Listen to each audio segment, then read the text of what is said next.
Alors, les nouvelles du musée et de l'exposition William Turner sont bonnes. Nous venons de rouvrir dans des conditions très spéciales, comme vous pouvez le voir. Nous accueillons un public réduit, bien sûr, uniquement sur réservation. Et nous demandons bien sûr à nos visiteurs de porter un masque et de respecter les distances d'éloignement qui sont conformes à ce qui est demandé actuellement. Donc ça permet quand même au public de voir en vrai l'exposition Turner que nous présentons en fait de façon virtuelle dans un site dédié au sein de l'internet du musée à cette exposition depuis à peu près le milieu de l'époque du confinement. Donc il y a une certaine familiarité maintenant avec cette exposition qui n'était ouverte que 2 jours et qui vient de rouvrir, donc enfin. Cette exposition, elle est conçue par la Tate Gallery et par M. Brown, David Brown, et nous-mêmes pour présenter un Turner, je dirais, intime, si l'on veut, ou pour permettre aux visiteurs de rentrer dans l'intimité de sa création, notamment à travers son travail sur l'aquarelle. C'est un aquarelliste formidable, qui est reconnu d'ailleurs comme le prince des aquarellistes à cette époque par ses collègues anglais, et il a commencé sa carrière comme dessinateur peintre d'architecture, et notamment en travaillant ce médium qu'il maîtrise parfaitement, je dirais à l'âge déjà de 14-15 ans. Et donc, tout au cours de sa carrière, il a produit en effet des aquarelles très finies qui étaient vendues, présentées en exposition, des huiles bien sûr, mais aussi, et c'est là que c'est intéressant, des aquarelles tout à fait expérimentales qu'il gardait pour lui, qu'il peignait, paraît-il, pour son propre plaisir, from a hand pleasure.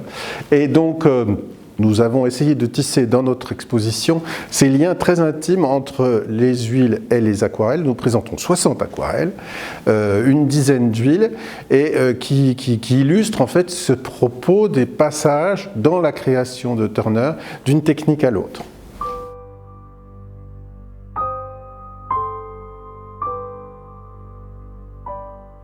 La formation de William Turner, elle se fait essentiellement à la Royal Academy. C'est un artiste qu'on pourrait dire académique par rapport à sa carrière.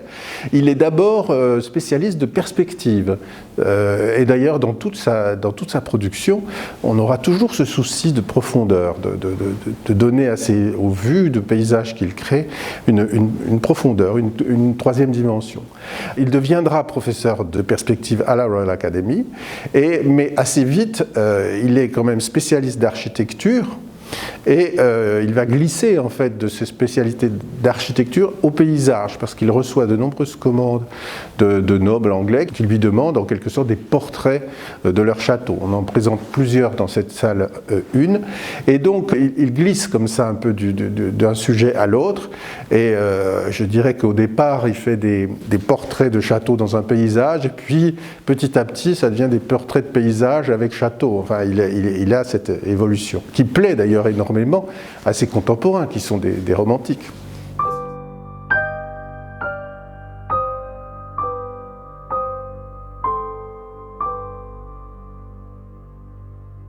Turner est un artiste du XVIIIe siècle, c'est un homme du XVIIIe siècle, il est né en 1775, et c'est la grande époque du Grand Tour anglais autour de l'Europe, aussi bien celui des artistes que celui des nobles aristocrates.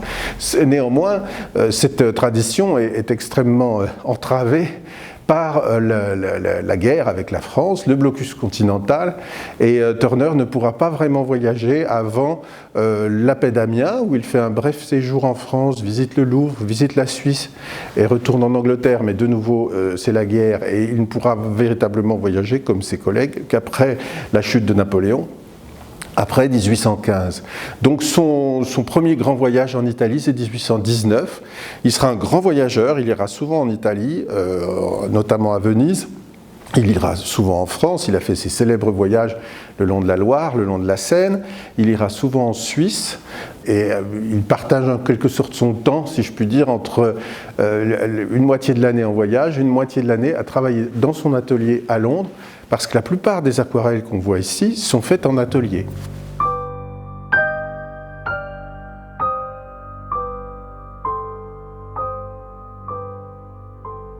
L'exposition nous montre un artiste extrêmement ouvert aux influences.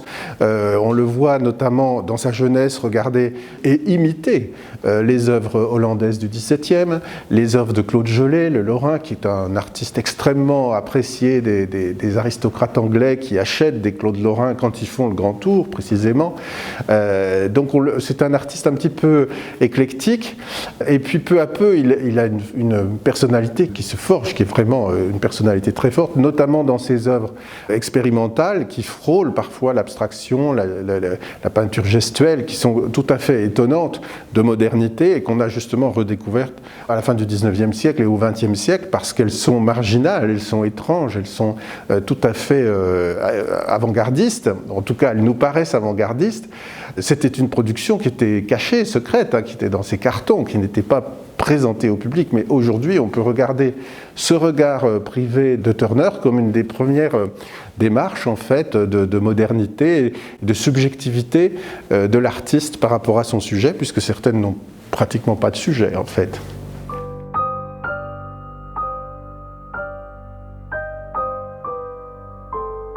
Le jeune Turner est assez vite repéré par une intelligentsia, une clientèle très importante de nobles et d'aristocrates anglais qui vont lui commander des vues de leur propriété en Angleterre, puisque les artistes sont bloqués en Angleterre par le blocus continental imposé par Napoléon.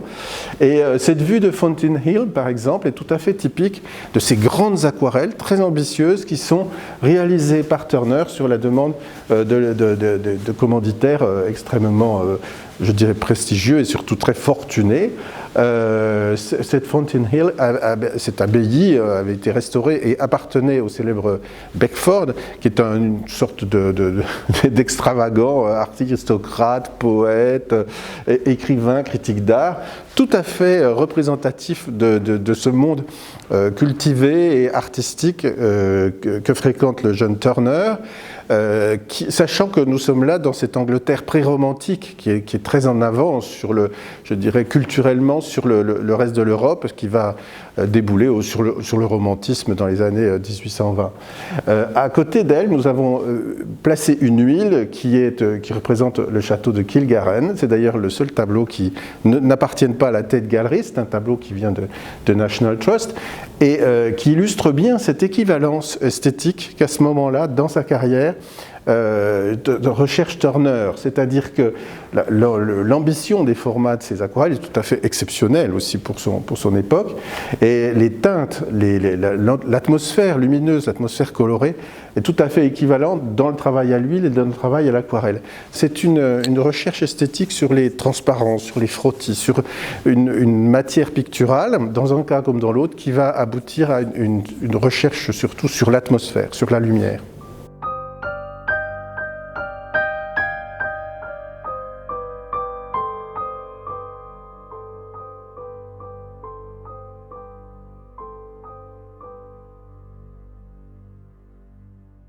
Au XVIIIe siècle, l'aristocratie anglaise, tout jeune aristocrate anglais, se devait de faire le grand tour, d'aller en France et en Italie essentiellement.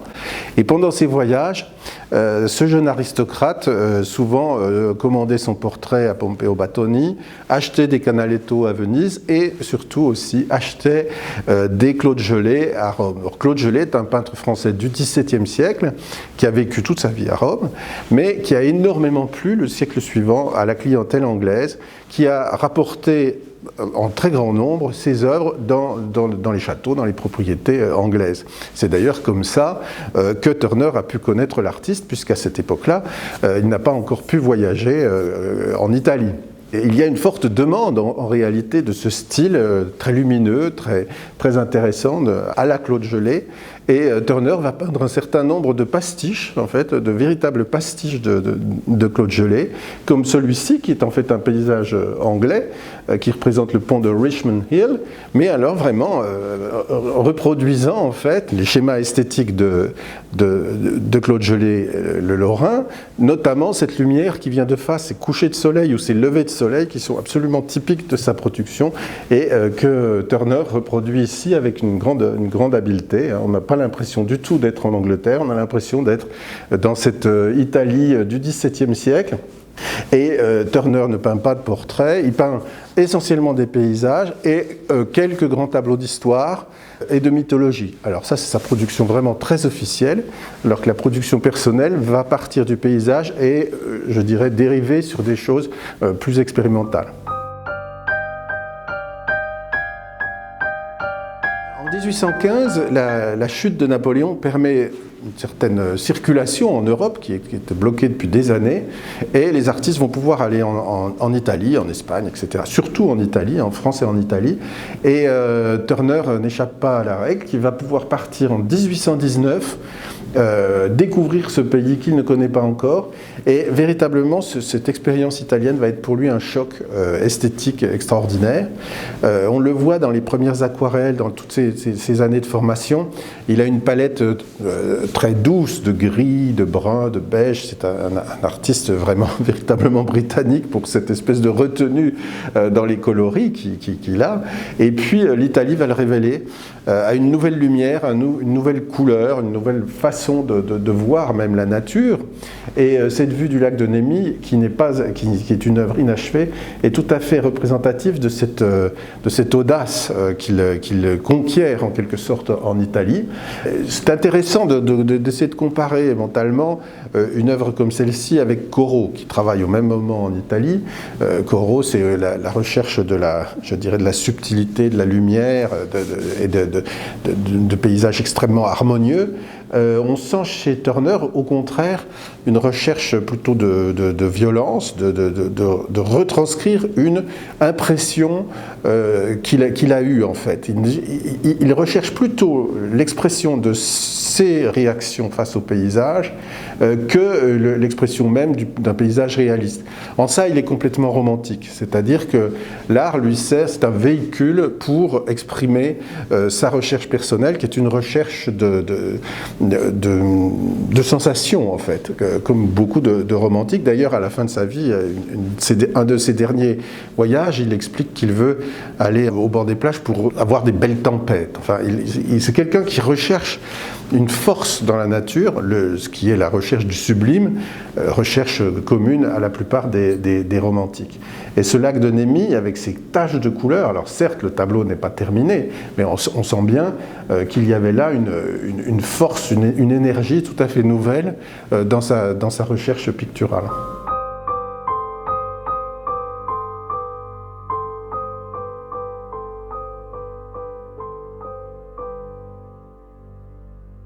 Lors de ce premier voyage italien, Turner va découvrir Venise et ça va être le choc de sa vie si l'on veut, puisqu'il va peindre des tableaux vénitiens jusqu'à la fin de sa vie. Nous présentons cette superbe aquarelle qui représente San Giorgio Maggiore tôt le matin. C'est aussi ce genre d'œuvre qui a pu créer des malentendus en fait, historiques sur un Turner prétendument premier impressionniste. Alors, il est vrai qu'il s'est intéressé à des heures du jour, à des moments, à des atmosphères, à des lumières, mais les impressionnistes n'ont jamais connu les œuvres de Turner. Ces œuvres-là, elles étaient dans ces cartons, dans les cartons de la Tate Gallery. Les impressionnistes des années 1870 connaissent le Turner officiel, celui qui est accroché à la Tate Gallery ou à la Royal Academy ou à la National Gallery. Ils ne connaissent pas ce Turner intime qui fait justement des recherches qui vont dans leur sens à eux. C'est pourquoi, d'ailleurs, à la fin du siècle, on reconnaîtra Turner comme un précurseur, mais c'est un précurseur qui s'ignore et que tout le monde ignore. Mais ces vues de Venise sont très belles, sont extrêmement séduisantes, et elles nous rappellent aussi quelle est la place de Venise au XIXe siècle dans la psyché des artistes de cette époque, aussi bien les écrivains, les poètes que les peintres, les musiciens. C'est un endroit qui meurt, c'est un endroit extrêmement poétique en fait, et qui nous rappelle ici que Turner est un ami de John Ruskin, qui a écrit Les Pierres de Venise, célèbre ouvrage, et donc il fait vraiment partie de ce courant. C'est un homme vraiment de son époque, tout en étant parfois assez marginal. On va le voir avec des œuvres dans les autres salles.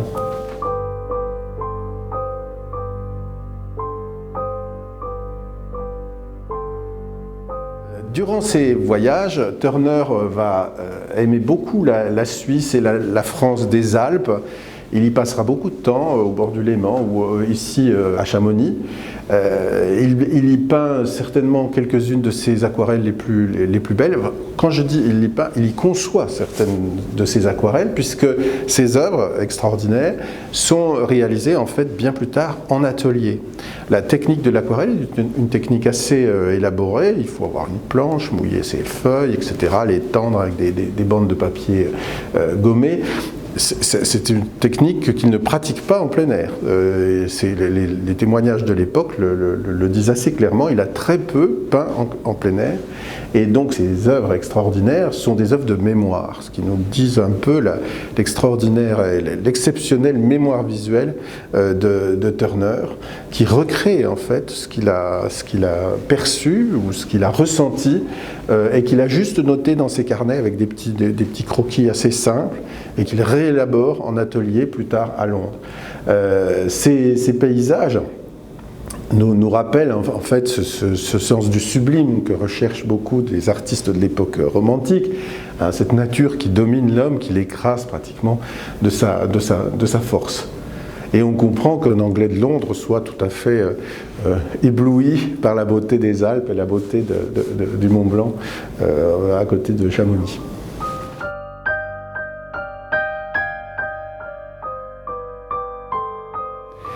Turner a énormément travaillé pour l'édition aussi, pour la gravure, c'est-à-dire que le début du XIXe siècle est aussi le grand moment de l'expansion du livre illustré et notamment de ses voyages pittoresques qui sont en France, en Angleterre, etc.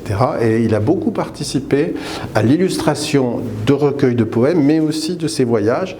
Et nous présentons ici toute une série de petites œuvres, alors celles-ci peut-être faites sur place, on ne sait pas vraiment, qui sont plus des dessins d'ailleurs que on dirait plutôt des dessins aquarellés ou des plumes aquarellées, qui représentent ici des vues de Normandie, Rouen, Jumièges, etc., et qui sont donc voués à être gravés ensuite, et qui font aussi partie de la grande réputation de Turner comme illustrateur, en fait, en quelque sorte.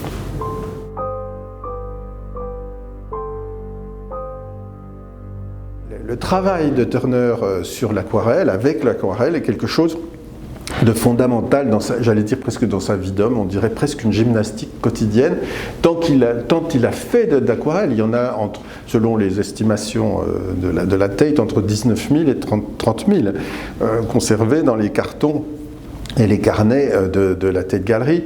Ces différences d'ailleurs s'expliquent par la façon de compter les carnets, l'intérieur des portfolios, etc. ou pas. Celle-ci est particulièrement intéressante, elle a un titre.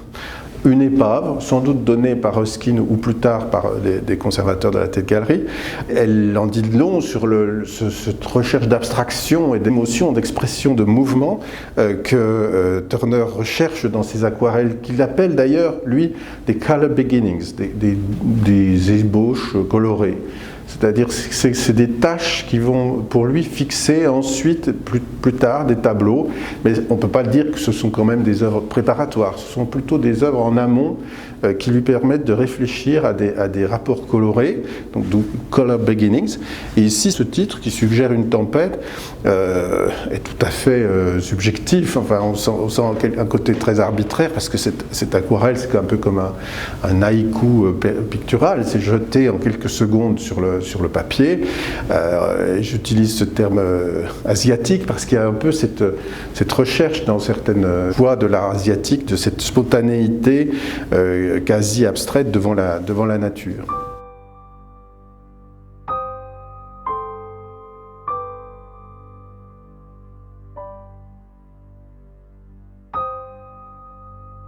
Cette vue de la lagune vénitienne au coucher de soleil illustre parfaitement ce rapport très poétique, très, très affectif que Turner entretient avec Venise, la Vénétie, et montre aussi sa virtuosité dans l'emploi des couleurs pures, En ça aussi, on peut également le rapprocher de la fin du 19e siècle.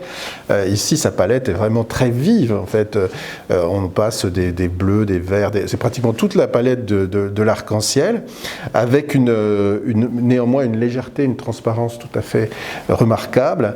Et puis, ce thème, c'est-à-dire que Venise, la lagune, n'est juste à peine indiqué en fait un peu par ces quelques idéogrammes de marron qui suggèrent les pieux des bateaux et peut-être un bateau aussi, peut-être une gondole ici, mais c'est vraiment quelque chose d'extrêmement informel quasiment, et surtout ce qu'il a recherché dans ce genre d'aquarelle, c'est de retranscrire son impression devant ce paysage qui parle à l'âme.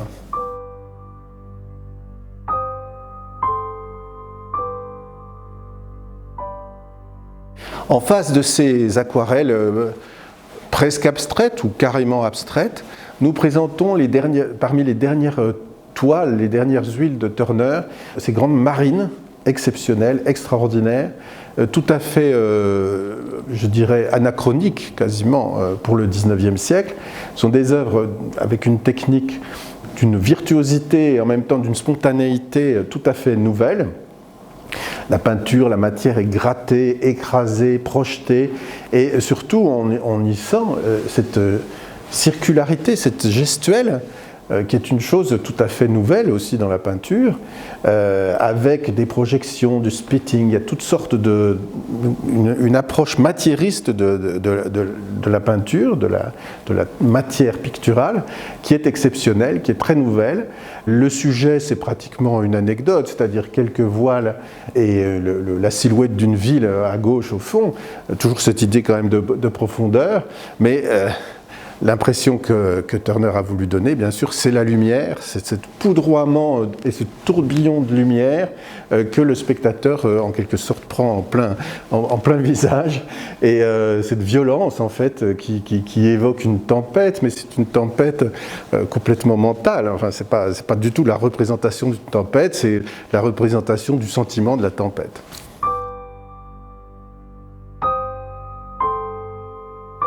Alors, à la Tate Gallery, il y a une sélection d'huiles, bien sûr, qui est accrochée en permanence, donc des grands tableaux de ce type-là, ou des scènes historiques. Turner, on peut le voir à la Tate Gallery, à la Royal Academy, où il y a des grands paysages historiques, des grandes scènes historiques. On peut le voir aussi à la National Gallery. Mais les aquarelles sont quand même présentées de façon très parcimonieuse dans une salle, et je crois que mes collègues les font tourner, bien sûr, puisque les aquarelles ne peuvent pas être présentées de plus de quelques mois. Ce sont des œuvres sur papier. Les pigments même de l'aquarelle sont assez solides, mais ce sont bien sûr les papiers anciens du 19e siècle qui peuvent être fragiles et sensibles à la photodécomposition. Donc évidemment, il y a les mêmes mesures que pour n'importe quel art graphique, c'est-à-dire une conservation à l'abri de la lumière. Alors, grâce à la générosité et à la compréhension de nos collègues anglais, l'exposition est prolongée jusqu'au 11 janvier, qui est tout à fait exceptionnel et formidable. On les en remercie vraiment très très sincèrement, et ça permettra quand même, malgré une jauge de visiteurs assez basse pour l'instant, ça va évoluer, à un grand nombre de visiteurs parisiens de pouvoir la voir.